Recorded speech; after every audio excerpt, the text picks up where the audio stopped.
Hey, everybody, Kevin here with Pursuing Pixels, and welcome back to another edition of Save It for the Cast. And as per usual, I'm going to kick the ball over to John, Randall, and I. We got the whole trio here this week for this session. This is from a recording session that we recorded right before our holiday episode, and so kind of like our last proper episode. It was actually episode number 142 to be specific, so kind of some behind-the-scenes conversation of like prepping for that episode, and we really didn't know. We had a ton of stuff that we were kind of like tabling, saving for the holiday episode, trying to figure out. So a little bit of behind-the-scenes chit-chat about like coordinating the episode itself, but we end up talking about like 8BitDo controllers and just kind of third-party controllers in general over the years, and I rattle off a few of the games that I've been playing on Switch lately and just kind of, again, talking about my temporary setup changes and whatnot. We really kind of, it's a little bit more of a collage episode once again. We even talk about like John's early days. Like we were all thinking like, man, John joined the podcast like not halfway through at this point because we're getting close to 200 episodes here, but kind of thinking like, oh yeah, he joined like a good chunk of the way through. It's like, man, he was on some pretty early episodes before he joined the podcast properly. But yeah, we get into all sorts of video game goodness, but as per usual, I got to rattle off a few of the things that I've been playing. And this week I've actually been going pretty strong. I actually finally started with my kind of temporary setup. I finally got the Switch all hooked up properly. And then of course, as I was like getting ready to do a proper like stream, and I've had the Switch hooked up for a little bit. I think I've even talked about that before.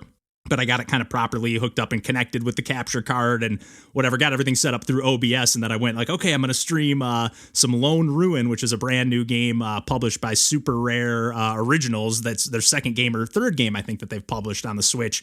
I can't remember if Post Void has come out, but I was a huge fan of Grapple Dog. And again, they're just the publishers here. The developer here is Kebab Skull. At least that's their handle on social media and whatnot. But I was a huge fan of their previous game, Hell is Other Demons. So their brand new game, Lone Ruin, just came out.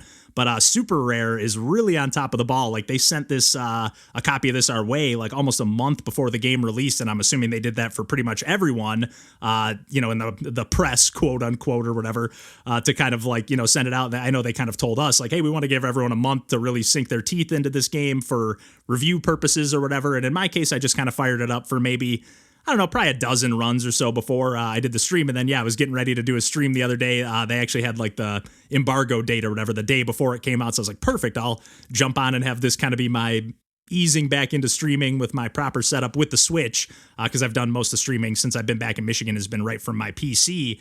So yeah, went to do that, was having some internet issues, so ended up getting that all sorted out the next day and started playing some Lone Ruin and ended up getting pretty dang sucked into it. It's a roguelike twin stick shooter with kind of like pseudo 3D style. It's definitely got some pixel art aesthetic. It has a same flavor or similar flavor and just energy as Hell is Other Demons, the developer's previous game, but I just really, and it's even like colors and stuff, although it's definitely a totally different game, but it's got that roguelike structure, and I really like, there's maybe like 7 or 8 different weapons you can pick from at the start. It's almost like Hades style in that regard, and even gameplay-wise, that same like isometric, bullet hell sort of situation, so it definitely has some similarities to Hades for sure, but definitely doing its own thing, but each of the like 7 or 8 weapons that you can get, which are all quite different. And at first I was like, I'm probably going to find my 1 or 2 or 3, just like in Hades, that I tend to gravitate towards. Although I think we talked about on the podcast with Hades that like all the weapons were pretty fun to play with.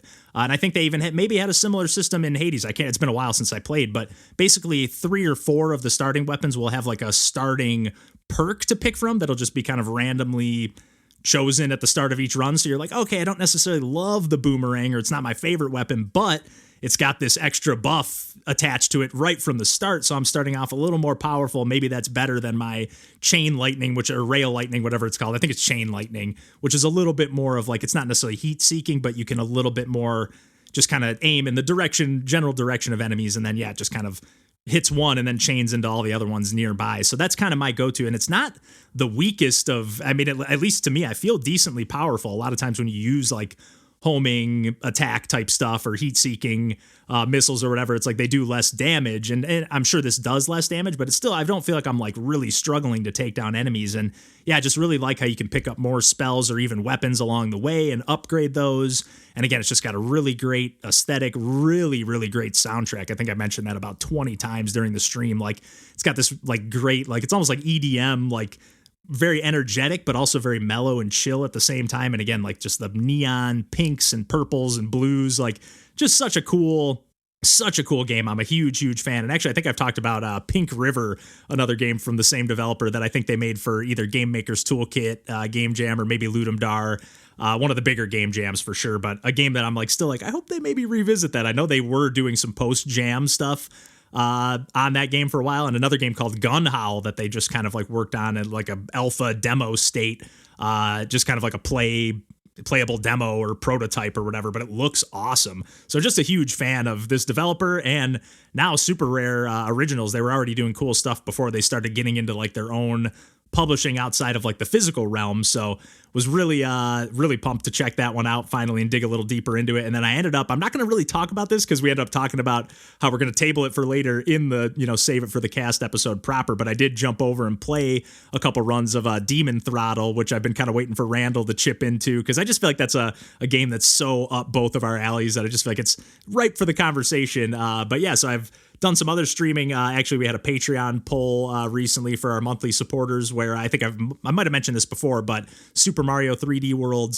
/ Bowser's Fury won the poll, which I have not played any of Bowser's Fury. I pretty much have beaten everything in Super Mario 3D World, although I did play just a few levels as Peach to get kind of warmed up, and I was like, yep, I really like this game, and I do think I like that more than the little bit I played of Bowser's Fury. I played a good, I don't know, hour and a half or 2 hours. And I'm not going to talk about it too much here either, because I know Randall had this in like his top 3 games of the year on our holiday episode, Bowser's Fury, that is. And just in general, I feel like there's more conversation to be had. But I did kind of feel like there, as much as I definitely liked the slate, like it just feels like a weird mix of like Mario Odyssey plus ideas from Mario Sunshine, really a lot of ideas from Mario Sunshine. I know Randall mentioned like how you're getting like the cat shines and like just certain aspects of the structure, and even how you're kind of just like on like a beachy island sort of vibe, but just the way it like breaks out into these weird like Godzilla kaiju battles, and then like the levels that you were just playing around on and running around as Mario, like now you're this giant cat, or even just giant Mario in general, and you're like jumping around on this like on top of these things that were like a massive tower you had to climb. Now you're just taking one jump to the top of it. It's just like a really cool, it almost feels like a Sega game at times. Like, I don't know, something about the energy. Every now and then Nintendo, I feel like they just channel some like Sega energy, even like the music and just the presentation and just the kind of like absurdity and craziness of the game. But definitely having a lot of fun with that, and looking forward to talking some more Bowser's Fury with Randall. But the other game that I haven't been doing any streaming of, just because I was like, we all, my whole family ended up getting COVID over the holidays. I think I might have mentioned that as well on a previous Save It for the Cast. But while I was kind of down for the count sick, I got Klonoa, the Fantasy Reverie collection, or Fantasy Reverie series, I think it's called.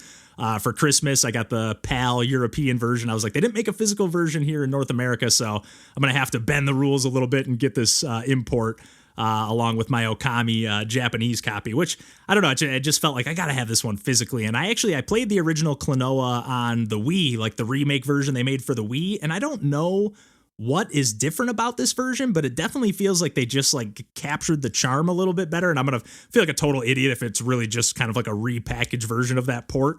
But something about, I don't know, I just remember seeing like the PlayStation 1 version in action and thinking like, when I was playing the Wii version, just thinking like, this kind of doesn't have the charm I was hoping it would have or something. It felt like they just kind of stripped some of the, I don't know, personality out of the game. And in this Switch update or whatever they did, it just felt, maybe it just struck me at the right mood. But I did have some frustrations with it along the way. Like some of the tougher like sections of the game, like it just felt like, I don't know, there were just some frustrating moments where it's like you get hit by an enemy and then you like keep getting hit by it 5 more times because like you don't have enough invisibility frames, or like invulnerability after you take damage, or just like the positioning, the way they bounce you around. But for the most part, it's just really fun and kind of tricky at times, puzzle platforming, almost think like Yoshi's Island meets Kirby style, and kind of like splitting the difference in difficulty there. I always think the Yoshi games are a little on the tougher side, not impossible, but if you're going to 100% them for sure, which I wasn't necessarily going to do here with Klonoa, but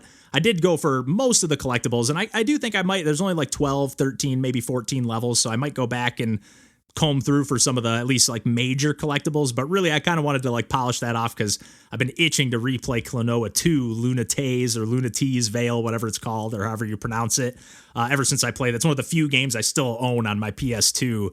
I'm just like, God, I loved my first experience with that game, and I played it years and years after it had come out, and I'm a big fan of the Game Boy Advance games as well. Just really solid kind of like they're not precision platformers at all, but there's like some light, the same level of like precision platforming that you would see in like a Mario game, I guess, although not quite as dynamic of like movement.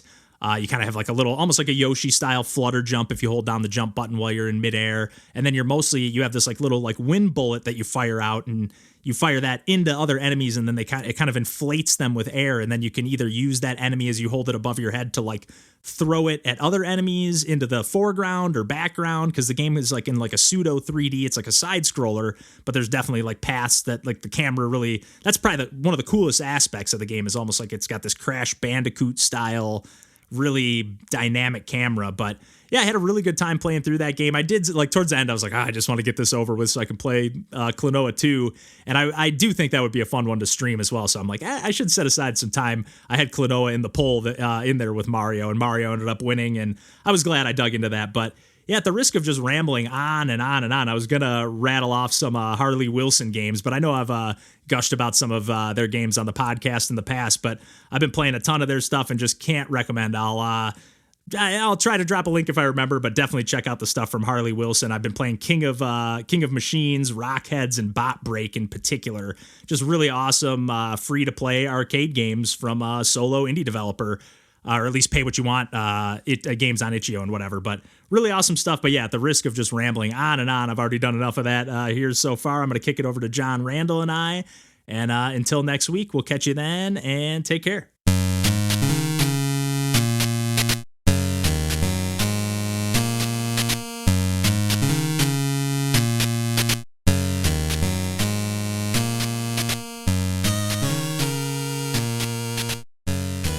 Oh man, but yeah, what do we want to throw on the ep for today? Obviously, I've got Luigi's Mansion. Randall's got Panzer Dragoon Saga. Yes, sir. You've got 10 million. Was that the name of it? Yeah, John? 10 million, and kind of side going off into like Faerun and like that era of indie games, because it's like, I think when did the original Faerun come out? I was trying to find. Probably a little bit after that game that I'm gonna just briefly mention, Momono Slayer. I think it just means Monster Slayer in Japanese. Interesting. But I just happened to like go to their Twitter page, and it was like a post that I stumbled on, and it was like, oh, you can play it right on your phone, and I didn't intend to play the whole game, and just ended up playing the whole thing. Nice. Okay, so the original Faerun was an iOS game on 2015. It looks like. Oh, this one was 2009, I think. Okay, that's even, I think, earlier than whatchamacallit. Yeah, I think it was 2013 or something was 10 million. There was otherwise 3DS version. Otherwise, I played some Splitter Critters on Switch. I don't have to talk about I'm assuming the thumbs up, Randall, was we'll table Demon Throttle for another time. Yeah, well, I mean, you could talk about it if you want to. I haven't played it yet. No, I'm happy to table it. I've been playing a decent amount of it, actually. I came really close to beating it Nice. the other day, actually, like truly beating it. I actually did beat it, but I didn't truly beat it. So I'll save that for another time. But yeah, I don't even really, I've been playing some more Panzer Paladin, been playing some more Splitter Critters. But I don't know. I'm happy to keep it kind of a shorter one too, and just have like our, because I'm sure we'll go into like a little bit of talking around Luigi's Mansion, and whatnot. A little bit of talking around Panzer Dragoon, even if it's just because it's like the resolution game. And then we'll go into a little more discussion on 10 million and Momono Slayer. Momono Slayer, I gotta say that right.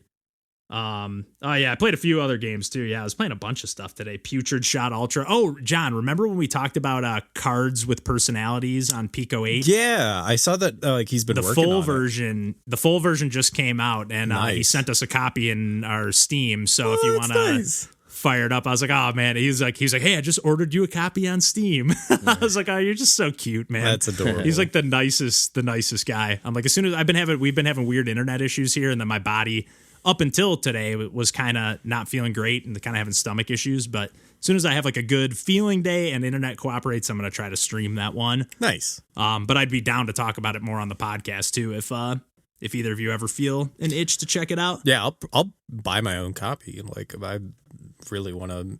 Like, I liked the way that game It's a played sweet originally. game. So Yeah, he even updated the Pico 8 version to like reflect some of the changes that the new game added, and kind of is treating that as like kind of a free demo, you know, and then like in the like instructions, it's like, hey, full version on Steam or whatever. So nice. I was like, oh man, that's pretty cool that he took like, you know, extra labor of love to like improve the original classic version. But yeah, I played just like a quick, like, you know, not even a full round, but I was like, oh yeah, I need to dig in a little deeper and learn all these cards. But very excited to dig into that one. It's just so slick seeing it. Like, it's got a lot of the same Pico 8 aesthetics and styles and stuff going on, but like it's not on Pico 8, so it's like very much like upgraded and a little juicier. We got Randall with a corrupted missing number over here. What? Do you have that on your screen? Not on mine, but there was at one point earlier, like 10 minutes in, I think, that like I didn't get any audio from like either of you guys, and it was just like kept playing catch up, and it was on fast forward for like a full minute. Wow. Whoa. So I was like, "Whew, that's fun." That's weird. Oh wait, I got it back, I think. Grid view, there he is. Yeah, for whatever reason, it was like there was just like a black bar, like smear, like it almost looked like it was like intentionally, like because it was just over like Randall's eyes. Ooh, fun. And like a little bit of your like lower part of your face too, but most of like the digital, like it was just like like blacked out like digital pixels. My album art. Little Detroit Fiction Rendezvous. Yeah, there you go. Comeback, baby. Official cover now. But yeah. Because otherwise I'm sure you've been playing more Rogue Legacy as well, John, but that's all I've been playing, honestly. Like that's why I was like, that's why I had 10 million in my Steam library, and I was like, you know, I've always meant to play this game like for a decade. So I just wanted to boot it up, and then man, that unlocked a lot of thoughts about indie games and other like things. So yeah. And then so should we just talk about pretty much like that, like our two resolution games, and then that kind of mobile retro conversation, and then pretty much leave it there? Or Randall, did you want to talk about Metroid Zero Mission or the Analog Pocket at all? Or no. How far Table are it you for in later? Zero Mission? Good question. I played it for at least a few hours. I feel like I've gotten a good amount of upgrades, although those come so fast compared to what I'm used to. Yeah, like Metroid, the original Metroid is such a shorter game. Yeah, like, I can feel that already, for sure. It feels like if I would have just stuck with it, I probably would have completed it by now. Like it was on that sort of momentum. Yeah, I've got thoughts. I've got thoughts about that, and I've got thoughts about the Pocket. But I also have no time to play video games, so I have to protect my precious protect the stuff, dude. That's how I've been the last couple weeks, because I've been like, man, what am I going to talk about in this Save It for the Cast? I was like, I guess I'll just talk about how I haven't been playing anything. Like in the bottom right hand corner, like I've been getting texts from Mikey being like, so Warhammer Darktide just came out, and I just see his like little icon in the bottom right hand corner of my computer is like, iPinch is playing Warhammer 40k Darktide. That's amazing. I finally I guess I'll talk about this more when we record, but I finally like did hook up my Switch to like the TV here. Like I was leaving like the dock all packed up and whatever, just like, I'll just play handheld and whatever, but I was like, I'm not really like playing enough games. Like I'm kind of just kicking it to the side, and I'm not comfortable like sitting in like a desk chair playing on my laptop, so I'm not gaming on my computer. I'm just like picking it up and playing real small chunks. So I was like, I gotta hook up the Switch and like play before I go to bed and stuff. Yeah. So that got the getting Luigi's Mansion got the juices flowing. So it's like gotta get this rolling here. But it's been really nice. I've been actually just bouncing around playing a ton of random games, kind of just testing out. Like I hooked up the capture card and stuff and was just testing out like the setup, making sure things are functioning as expected. Played some cool games. That Splitter Critters was the first one that I kind of jumped into. It's like kind of like a Lemmings style puzzle game, like where like the creatures sort of move on their own. It's like a side scrolling thing, and then you like have this like little UFO, or there's like a UFO that lands and you have to guide the little alien creatures back to the UFO, and you can slice the level in one of any 3 places. And then once you slice it, you can like slide, you like fly around like freely as this like robot thing or whatever. You can just fly around, you know, anywhere you want. And then you can just place up to 3 slices and then, yeah, just slide them either up, down, left, right, or whatever to like connect different platforms for them to walk off, or like new alien creatures get introduced where like the first ones just kind of walk if they get to a ledge, kind of like in Mario, like the green Koopas, if they get to a ledge, they just turn around and keep walking, where like the red ones will like jump off or something. I forget which ones do which, but it's kind of like that. Like the yellow aliens will, when they get to a ledge, they'll jump off. So you got to make sure they're not jumping into like a tar pit or poison or whatever. And then like they introduce another like enemies that you can actually like guide off like out of the way. And then they introduce another alien that actually can attack the enemies. So you have to like kind of slice the level in a bunch of different places and undo them in certain orders. But it's like a really open-ended, like I've been really impressed with like how freely I can just like solve these puzzles almost in like really janky ways. Like, oh, that's definitely not what I was supposed to do. But I don't know. Really that's cool fun, game though. that I picked up for like $2. Do it in janky ways to solve it. You know, that's half the fun sometimes. Well, yeah, sometimes some of those puzzle games that are like, you have to do this one prescribed solution, like you're just beating your head against the wall. Like if you get stuck, you're stuck, you know? Sometimes you can have that like revelation moment where you like walk away, come back to it the next day or whatever and go, oh, there it is, you know, moment of realization, but it doesn't always happen. And then you're just like, oh, guess I'm not playing that game again. But I've just been kind of like picking up some random games. Like I was like, oh, I think I picked this up for like $1 or $2 on Switch on sale at some point and never really gave it a fair shot. And yeah. Quite a few that I was like, oh man, there's another game like Way of the Passive Fist that was pretty cool. It's like a side-scrolling beat 'em up, but it's all about like parrying and dodging attacks and like tiring out your enemies and then like landing like the death blow. And then you can do a few attacks. Like if you dodge enough attacks in combo succession, you like get like a super like bionic arm punch that you can like just kill an enemy in one shot. But it's not like the most amazing game, but like I was like, man, for another game that I picked up on sale on Switch on the cheap, it's got really cool pixel art, kind of like a Mad Max, like desert, you know, future sort of apocalyptic environment. Yeah. And I don't know, kind of got like a Final Fight sort of enemy styles. Like, I don't know, just kind of not very 90s. Yeah. I don't know. Cool little game. I can't remember what other games I was firing up other than Demon Throttle, but played a few other ones just kind of like scrolling around on Switch before bed the last few nights after I hooked it up. And like, other than the Luigi's Mansion, I was just like, oh man, pretty cool stuff here. I love a good parry mechanic. That's for sure. It is fun. Yeah. There's like, because there's a regular block and then there's like a dodge, and then you can actually like, it took me a minute to figure it out, but like there ended up being these enemies that would like throw like a dagger, like a boomerang at you. Yeah. And if you time it, I think you have to time it just like perfect. Cause I was like, man, I can't figure this out, but you actually can like catch the boomerang and just like whip it back at them. Like at first I thought you could just block it. So really cool game with like kind of a, I don't know, like if you just see it in motion, it looks kind of slow paced. Like if you're just thinking, oh, this is just a regular beat 'em up, you might think like, man, this looks kind of boring and methodical, but I was like, this is actually pretty fun, and a really cool soundtrack too. I kind of got into like when it like just the way it like kind of opens the first scene and act 2 and just the way it kind of introduces everything. I was like, man, I'm in for the ride on this one. That rules.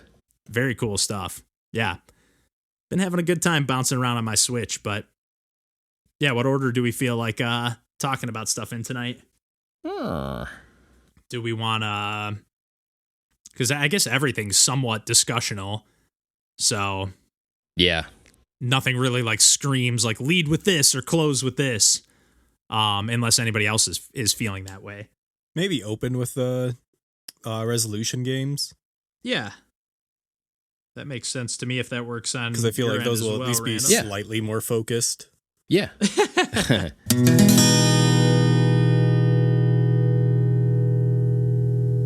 I always forget how early I joined. Like I know it goes. Yeah. You were like it always. Yeah, I always think like, oh, he joined like after a year, but it was pretty early on. Like it was episode 13. 13?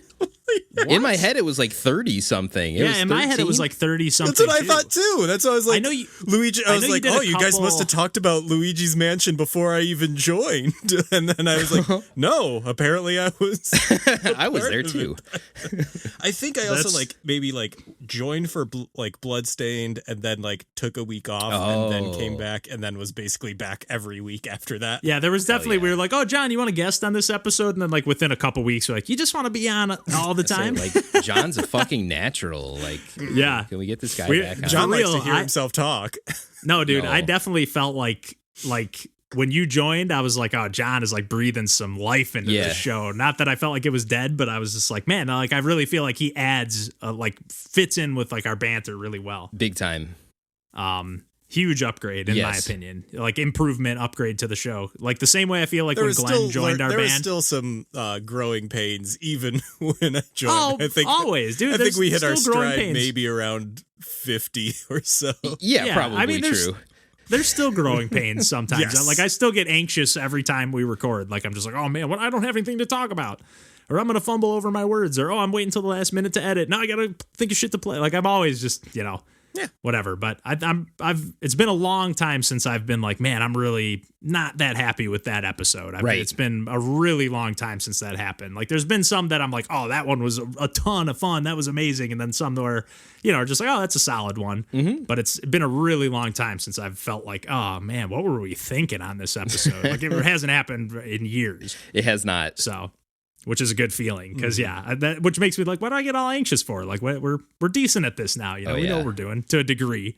Oh man, But- I forgot about my setup where like I didn't even have a desk in this closet and I was just like Mm-hmm. recording perched on like I had a like folding chair and a like waste basket that I had put Lauren's laptop on top of.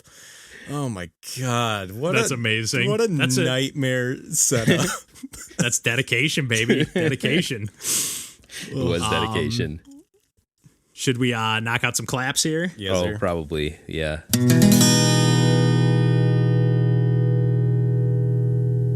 Yeah. When I was the reason why I was late on the call, or at least a little bit late on the call. Yeah, I was gonna say I don't think anybody was really late. No one was. But I got this little guy, which is it'll just so It's like just the pad. Like I have like the keyboard, and there's about maybe one less one less row. yeah. But So this Yeah. is but this is the only one that is like an SD card sampler. So you can you just load your own samples onto it, but it's like also like 10 years old at this point and like made with software from 10 years ago. right. So it's like like people hate this piece of machine. I'll once I'm done opening this beer. I was showing. So it sounds like it's the perfect machine for John. Oh yeah, no. People hate this thing. So I it's feel like I've super. seen that thing before. Yeah, or something like it. Like it's Yeah. there's a lot of like versions of it, but like this is the one that was like, yeah, you just put all of your samples onto this SD card and then you can use it that way. And like you can also set it up Definitely so that convenient. it takes MIDI in, and I've been looking into like setting up a like drum trigger thing, so like Mikey could get like electronic drum pads that would Nice. trigger those samples. Like it's a very specific thing that like is just good for a very specific like person who wants to make music in a way like this. But like it is also all of it like the SD card needs to be formatted in like this way, like the course. files need to be like this sample rate, and like everyone's like it takes seconds for each sample to load onto like each individual kit, and I'm like, yeah, I don't give a shit. I'm not doing like legitimate On the like fly, electronic like- sampling on this. I am doing a thing where I hit a button and it plays a sample from Bomberman 64.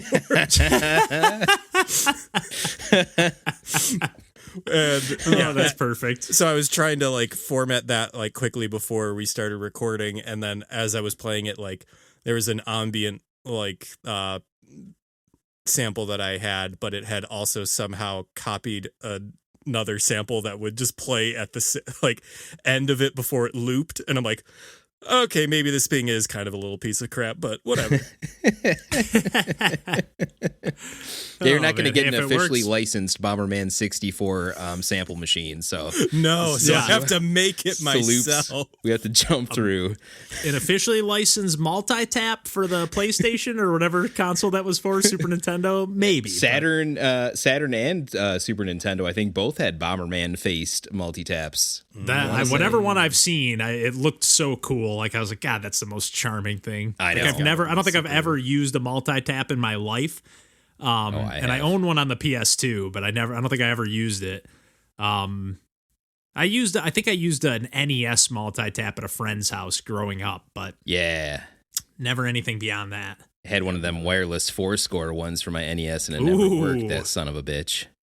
I had some wireless controllers for Super Nintendo that I got as like a birthday or Christmas gift one year. Yeah. And I hated how they worked, like whatever the lag and, whatever the of technology course. at the time. Yeah. Yeah. That up until pretty recently, pretty much up until the Switch, I was like, fuck wireless controllers, man. Or actually, no, you know what? It was the PS3. Yeah. Because I was just like, you know what? This thing is pretty dang convenient. Like you can just charge it. It's got a battery built into it. Yeah. Like never have any issues with, like, occasionally it disconnects or whatever, but like for the most part, never have any issues with like input latency or anything like that. So PS3, I was like, Xbox okay. 360, that era nailed it with the wireless control technology. Was 360 Bluetooth or did it use something else? Because in my head, I was like, it must be the Bluetooth. I don't like, know if it was Bluetooth. Well, because PS3 I know probably was PlayStation did. Bluetooth. PlayStation Wii was for sure Bluetooth. because you could hook up. Yeah, Wii was Bluetooth. So Xbox had to be, but I don't know. They had a couple weird. They held like they didn't have wireless built into the console for the longest time. Yeah. Like wireless, like an internet, wireless internet receiver. Xbox 360 controllers do not support Bluetooth. They use a proprietary RF interface, which requires a should've known special that because- USB dongle. I should have known that because like there was just somebody that just announced like we're making Bluetooth Xbox 360 controllers, basically like the original manufacturer of them was like making like a version of it. And actually I just saw a new 8BitDo Pro controller. Yeah. Did you guys happen to see that? That Yes. thing looks slick. Yes, man. people love that controller. It basically just looks like pretty much like a Switch Pro controller, slightly different, but it's got like its or own a little like hybrid chart. between like that and like the Xbox series. Yeah, the current like Xbox model. Yeah. Yeah, I agree. Yeah. But it's got like its own little charging dock and it's the same price as a Switch Pro controller, but it's like interchangeable between Switch. What I guess the Switch Pro controller, if you plug it in or whatever, I think you can hook it up Bluetooth even to your PC if you jump through a hoop or two maybe, but But yeah, I don't know. I was tempted because I was like, I only have the one Pro controller. I've got 2 sets of Joy-Cons, so that would round out like a 4 set of controllers. And I wouldn't mind having like a Pro, because sometimes I have that 8BitDo SN30 for PC, and I do like it a lot, but I don't know. Sometimes it's just it's a little small. It cramps up my hands a little bit. Even the Pro, it's a little bit more comfortable than the original one I had that was like just a Super Nintendo controller without like the little kind of handles on it. Yeah, that's what I typically use. That's my secondary controller. If like Tina and I are playing games, I typically give her the Switch Pro controller and I'll use like the 8BitDo Switch Pro thing. Even so you've used it on Switch a bunch. Yeah, but the one that's got like the handles and the analog sticks and everything, but not this new super one, just the one they put out. Right. The SN30 Pro or whatever it's called. Yeah. Yeah, that's what I use whenever I'm playing, for the most part, whenever I'm playing PC games. But yeah, the original one I had without the handles and then the Pro with the handles, I have had some like just really minor issues with like the buttons sticking or the D-pad sticking. Maybe, I do play a lot of games, so I mean, to be fair, I'm putting that controller through the paces for sure, but that was what kind of had me like tilting a little bit more towards because I do, even when I play older, I've talked about it on the podcast, when I play like Super Mario World, I tend to lean towards playing with the joystick over the D-pad these days for a lot of games, unless it's like a really rigid game where you really want to have that like up, down, left, right, like no middle ground, But yeah, I don't know. I'm kind of tempted to get one of those, but it is $80 for another controller when I'm fully equipped to play any game I want with the controllers I currently have. It'll go on sale at some point.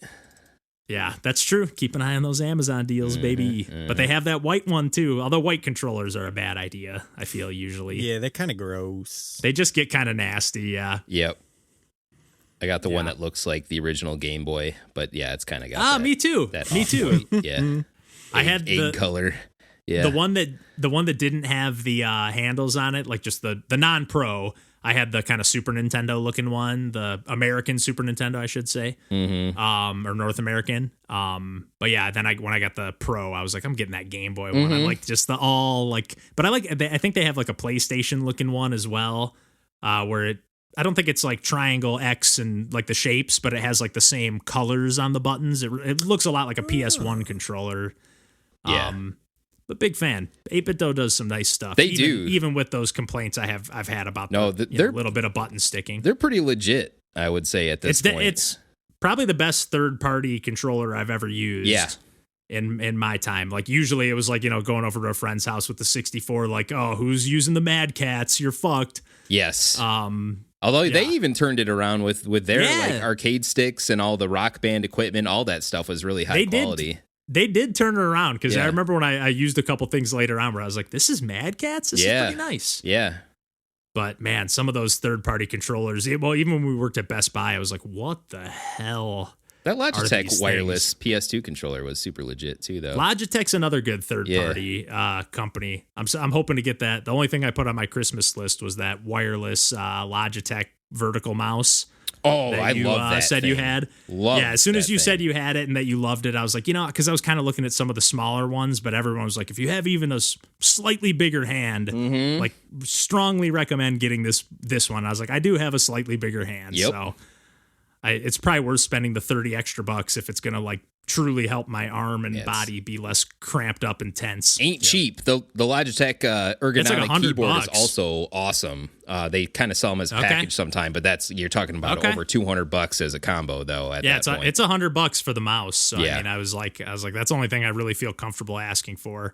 Right. And I asked my aunt for because last year when I got those bitmap books, like the Super Nintendo books, one of them that I asked for I didn't get, and I think it was out of stock at the time. So I was like, oh, it's back in stock on Amazon. So I was like, I'll ask for it again just in case. Yep. The NES like compendium, because I got the Super Nintendo compendium and then just kind of a more like pixel art specific book that just kind of goes into like more like games that are known for their pixel art, I guess. But yeah, I was like, I kind of want that NES one. Just they're really well made. I know I talked about them on the podcast briefly before, and they're just so nicely made. I'm like, I wouldn't mind having a few more of those in my collection. There's like a Genesis one, a Master System one, a Commodore 64 one. I'm like, man, I would get all of them if I had the dough. All in hardcover, baby. Yeah, and they're like $50-$60, depending on, I've seen them anywhere in between, but not terrible it's a fat book. Hundreds and hundreds of pages and really high quality like paper and just really well done. I love it. Yeah. But should we get rolling here? Let's record a podcast. Let's record a Pursuing Pixels podcast. Beauteous. With a theme beauteous. of video games. It's crazy. Neither of you guys still have the spreadsheet open, do you? No. I was curious. I was like, I wonder how many games we're at these days. Well, actually, I think I do. Never mind. I'm a episode or 3 behind. Yeah. We currently have 972. Yes. 972.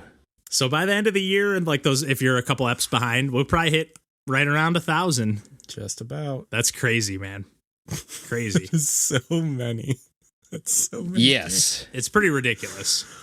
It's pretty ridiculous. Like even like thinking of like 4 people like with and then guests, but like still it's so, and like the lion's share of that is you, Kevin. Oh like, yes. No doubt about it. Necessarily. Like I'm coming back week after week with the same game. It depends though, because it's all good.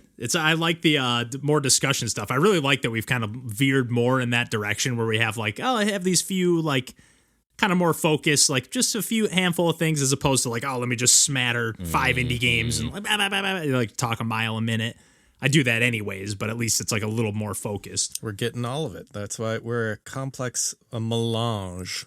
Yeah, we got a good mix. Good variety here.